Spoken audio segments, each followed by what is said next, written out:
Now I would like to give the floor to the distinguished representative of the Russian Federation. Mr. President, we would like to thank the special representative of the Secretary General, Madam Hennis Plasshardt, for a detailed and objective briefing. The United Nations Assistance Mission in Iraq, which you head, is playing an important role in assisting the Iraqi authorities in dealing with a whole range of issues of national reconciliation and the rebuilding of the economy. Based on that conclusion, we supported the resolution. We voted for Resolution 2470, which extended the mission of UNAMI for another year.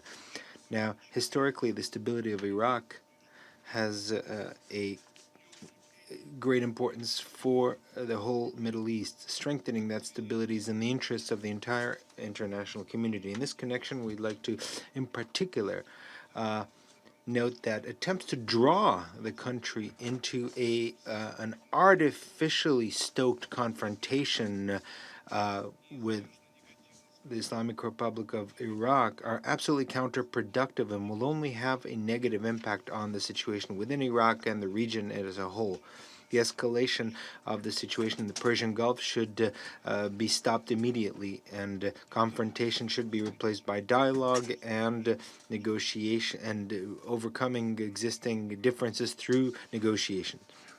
Iraq is entitled to develop and build normal relations with all its neighbors. We welcome consistent policy of Baghdad in maintaining good neighborly relations with all regional partners, including Iran, Syria, and Saudi Arabia. And in this connection, the recent interparliamentary conference was of great significance.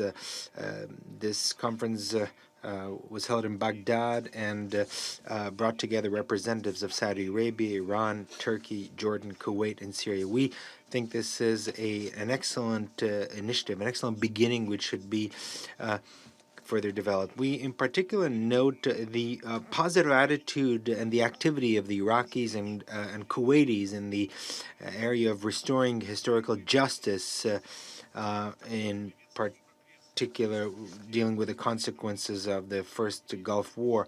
And we welcome the progress in the Iraq-Kuwait dossier, in particular with regard to those who were individuals who disappeared, as well as the Kuwaiti property that was destroyed.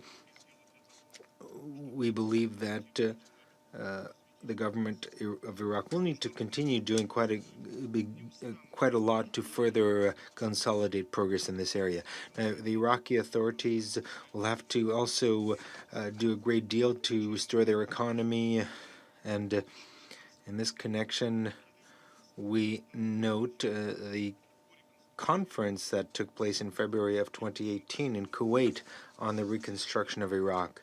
What's important is steady and focused work on overcoming the differences between the various ethnic and confessional components of Iraq and strengthening the unity of the Iraqi people and the integrity of the state.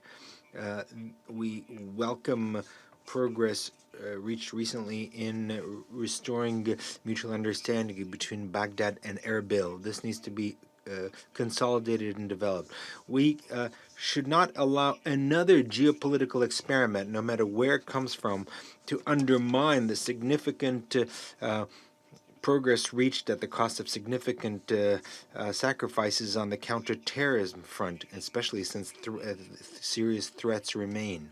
We are interested in eliminating the threat of ISIS and terrorism as a whole as soon as possible. We are convinced that to effectively tackle that challenge will only be through the broadest possible coordination of counter-terrorist efforts. We are convinced that it's essential for all those involved in the fight against terrorism in Iraq should respect the sovereignty of the Iraqi government and coordinate all their efforts with the authorities in Baghdad. Activities should should be in line with the stated aims, and that is fighting terrorism and helping the government of Iraq in stabilizing the situation.